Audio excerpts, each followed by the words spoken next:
It is 7:48 in the morning. Your child is sitting in the hallway, one shoe on, one shoe upside down on the floor beside her. The clock above the microwave is blinking red. Your coffee on the counter is already cold. And you can feel two clocks running at once. The clock on the wall and the clock inside your own patience. She won't put the shoe on. She won't let you help. She won't move. And your instinct right now is to just grab the shoe and push it onto her foot yourself, because you have 3 minutes before you have to be in the car. Maybe you raise your voice a little. Maybe you say something you'll feel bad about at your desk later. Maybe you promise a consequence you don't really want to follow through on. And the whole way to school, both of you are quiet. And it is not a peaceful quiet. That instinct to fix it, to hurry it, to end the scene, is not a bad instinct. It is love under time pressure. I know it because I've stood in that exact hallway. But in Japan, we would do almost the opposite of what your body wants to do in that moment. And the child ends up putting the shoe on herself. There is one small rule my grandmother lived by that would change what happens in that hallway tomorrow morning. It is not stricter. It is not softer.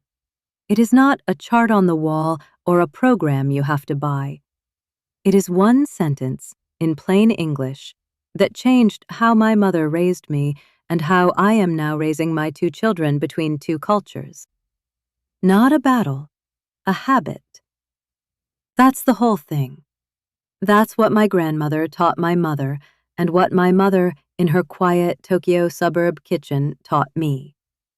And by the end of this, you will know exactly what the rule is and exactly how I use it at home with my own kids when the same hallway happens in my house, which, believe me, it does, almost every week. Almost every loving parent's instinct in that hallway is the same. Step in, fix it, move the moment along. Because you can see what needs to happen, and your child in that moment cannot. And that is love.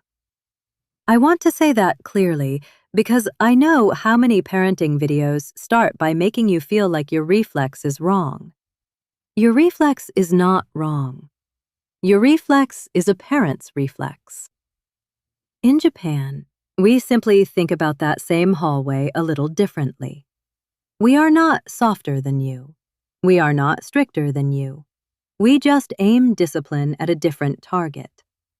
Not at the misbehavior in the moment, at the small daily habit underneath it. And once you see that shift, a lot of the shouting quietly goes away on its own.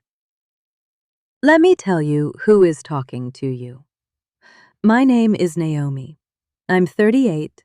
I'm a Japanese mom raising two kids, Yuto, who is 8, and Hana, who is 5, in a suburb in the United States.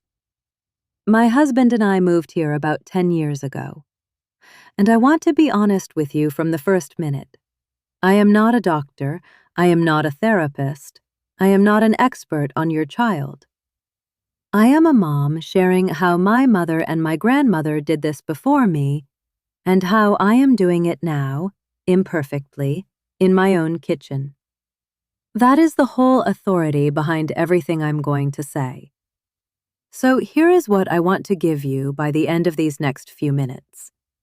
You will know the one Japanese house rule in plain English that quietly turns the hallway scene and the dinner scene and the homework scene and the sibling fight scene into a calmer, more capable child.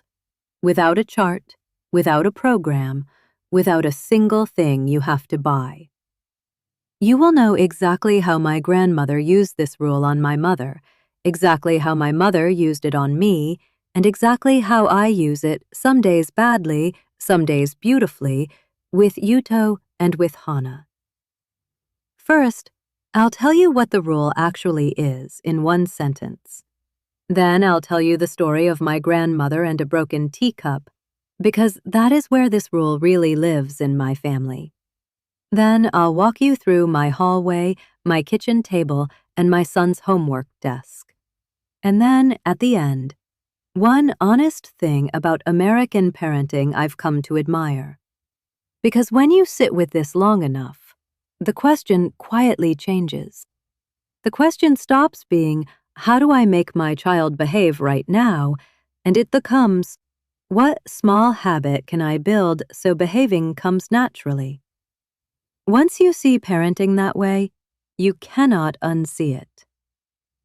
I want to say something gentle here because I know how much noise you are living inside as a parent right now.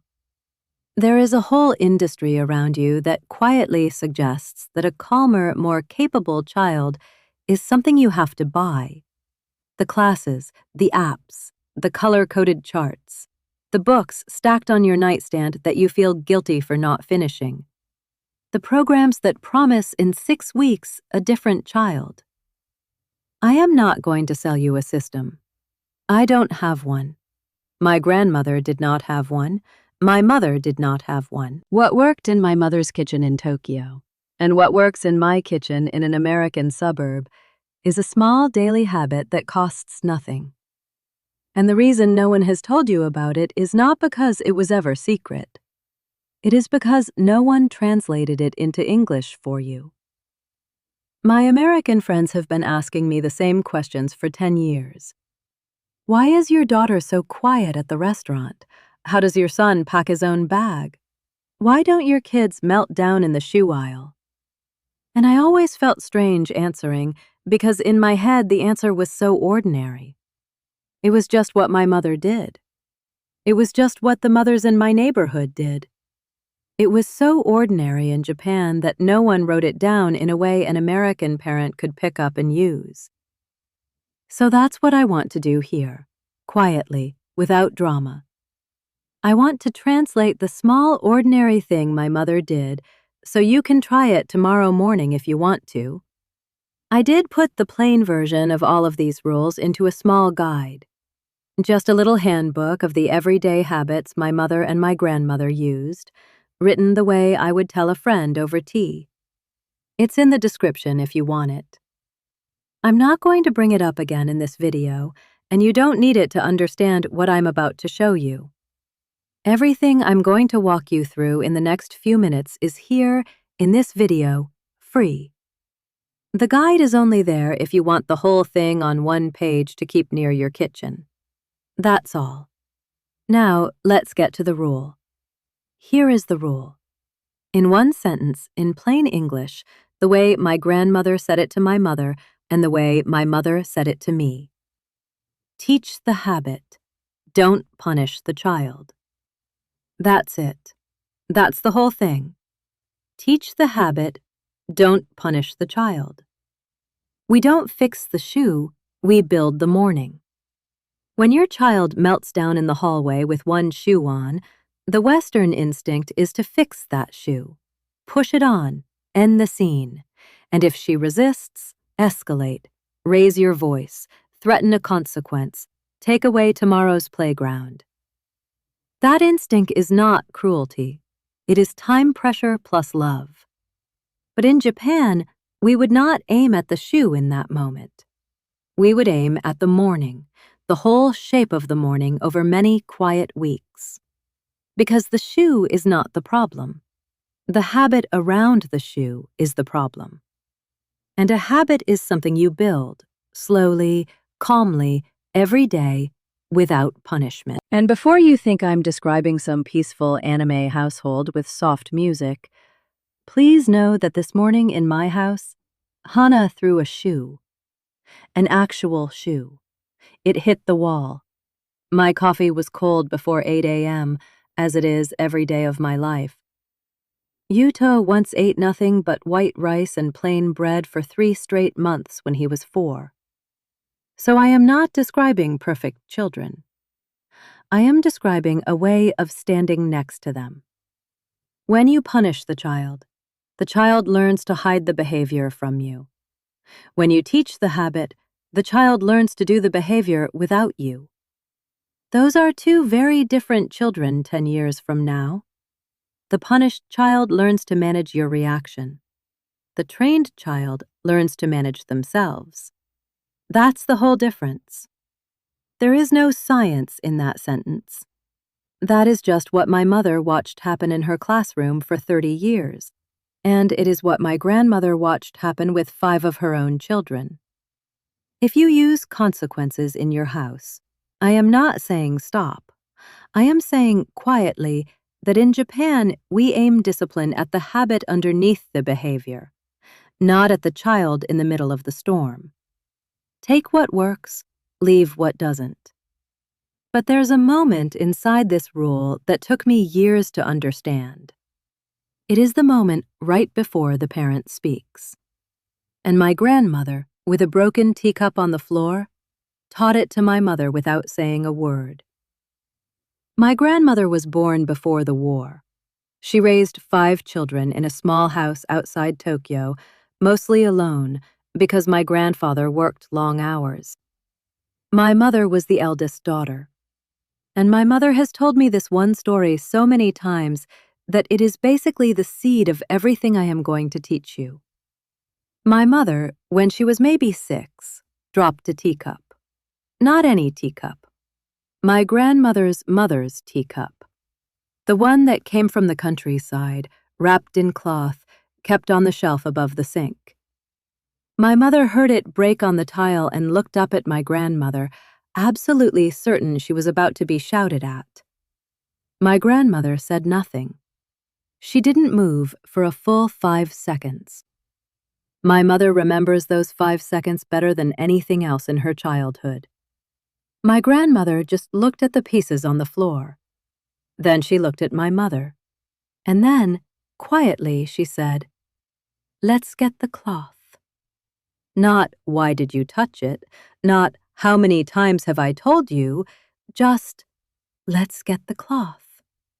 They cleaned it up together, and then, that evening after dinner, my grandmother sat with my mother and said, "The cup was very old. When something is old, we hold it with 2 hands. Do you want to practice with me tomorrow?" And they did. And my mother never dropped another one. 5 seconds. That's the whole trick. I use those 5 seconds every single morning in my own hallway.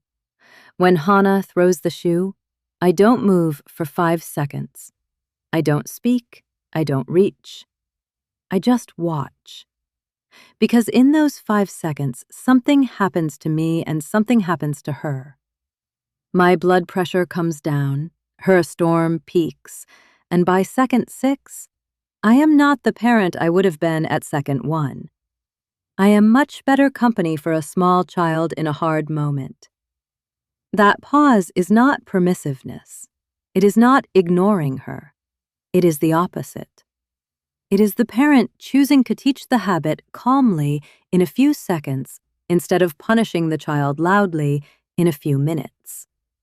Everything else in this video, every home practice I'm about to show you, starts inside those 5 seconds. If you take nothing else from this video, take the 5 seconds. You do not have to be my grandmother. You just have to try 5 seconds tomorrow morning. And I want to show you exactly what happens after those 5 seconds in my kitchen with Hana. Let me put you inside my kitchen. It is a Tuesday. Hana is 5. She is sitting on the tile by the front door, and the shoe is upside down again. My coffee is cold. Yuto is calling from the top of the stairs about a lost sock. I have 13 minutes before I have to be in the car. Here is what I used to do. I used to walk fast to the door and say, "Hana, we don't have time for this," in a voice that was already a little sharp. And she would cry harder, because now there were 2 problems, the shoe and Mom. Here is what I do now, since I really committed to my grandmother's rule. I count 5 seconds in my head, sometimes 10. I don't say anything. I just walk over quietly and kneel down beside her on the tile, not above her, beside her. So we're at the same height.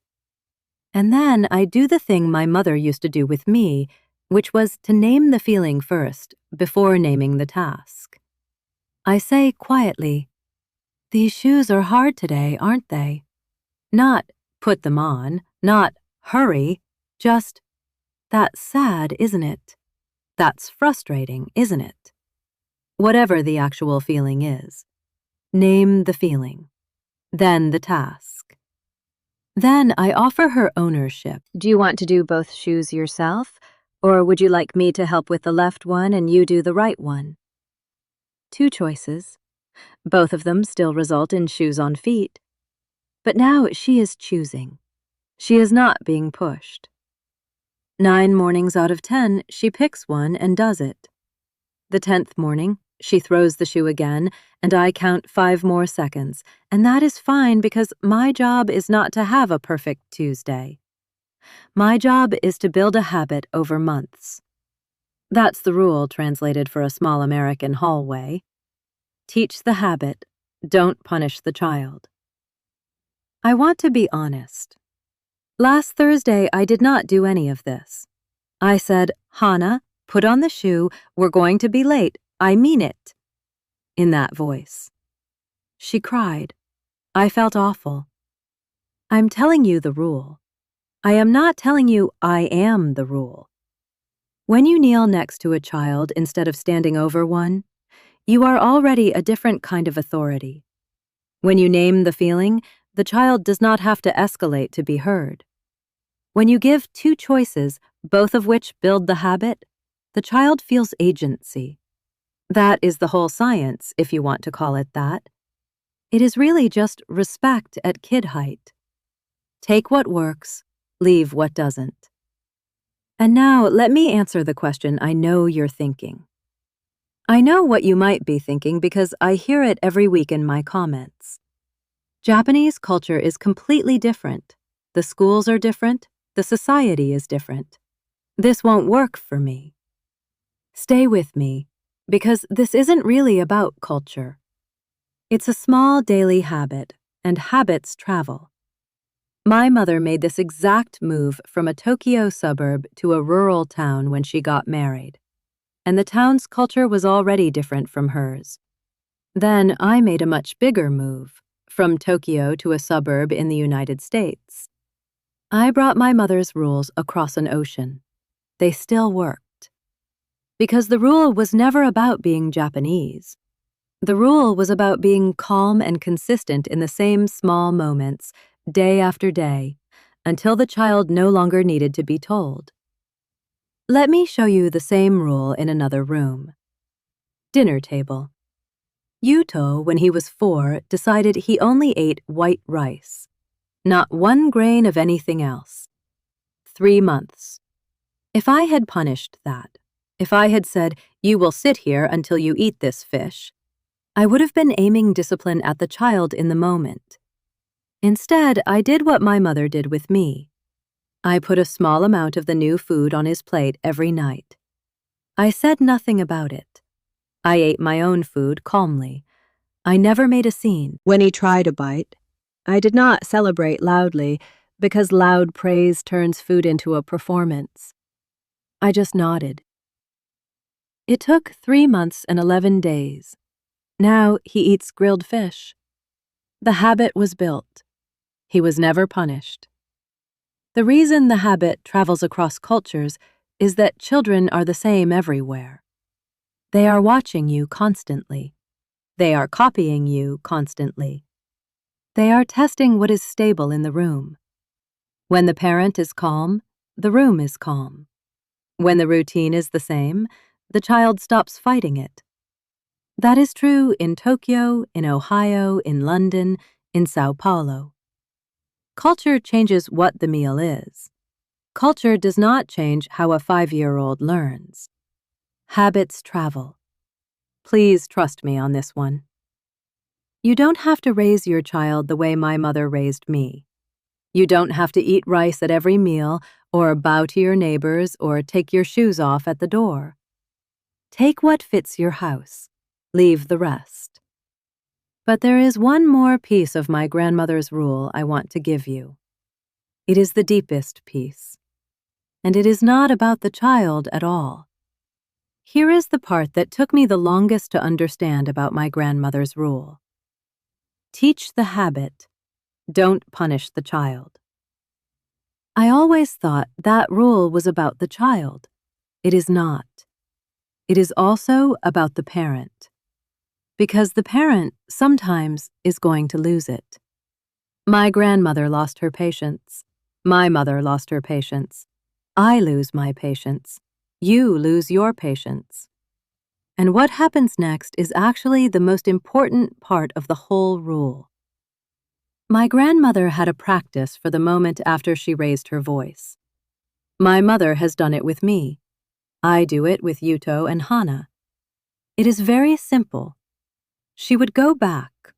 Later, when everything was quiet, she would sit down next to the child at the child's height and she would say calmly, "Earlier, I got frustrated and I spoke to you in a voice that wasn't kind. That wasn't your fault. I love you even when the morning is hard." And then she would sit there for a moment. That was the whole thing. Repair, not perform. 2 weeks ago, I did this with Yuto. He had a math sheet. He wouldn't start it. I was tired. I raised my voice. I said something like, "Just do it, Yuto. It's not that hard." He went quiet, which is worse than crying. He finished the sheet and went to bed. I sat in the kitchen with cold coffee again, and I felt awful. So I went upstairs and I sat on the edge of his bed and I said, "Yuto, earlier at the desk, I was tired and I spoke to you in a voice that wasn't kind. The math sheet was hard. You were doing your best. I'm sorry. I love you." And he just nodded. And the next day, homework was easier. When a parent apologizes, the child does not lose respect for the parent. The child learns that respect and mistakes can live in the same house. The child learns that when they mess up, they can also come back and repair because you did. That is the habit you are really teaching, not shoes, not rice, not math. You are teaching them how to be a person who can lose their temper and come back, which, honestly, is most of adult life. That is the whole thing. You do not need to be a calm parent to raise a calm child. You need to be a parent who repairs. Take what works, leave the rest. Now let me tell you what your child actually looks like.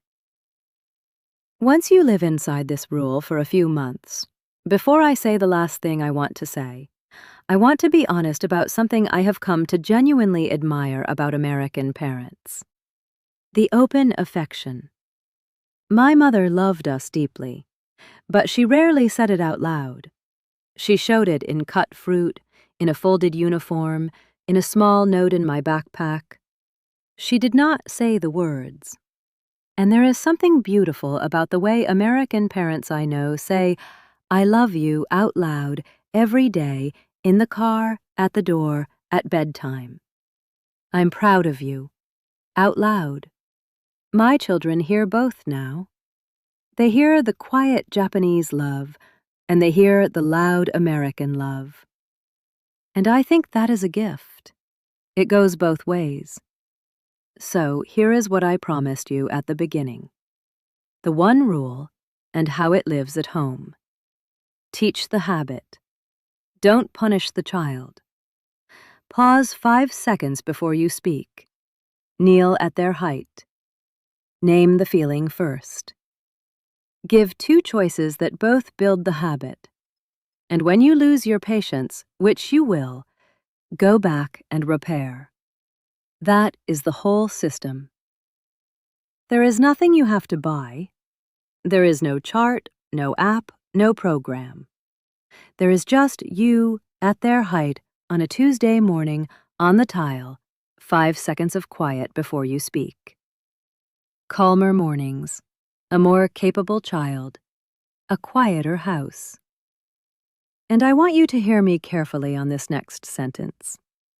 Your child is far, far more capable than the last hard morning made you feel.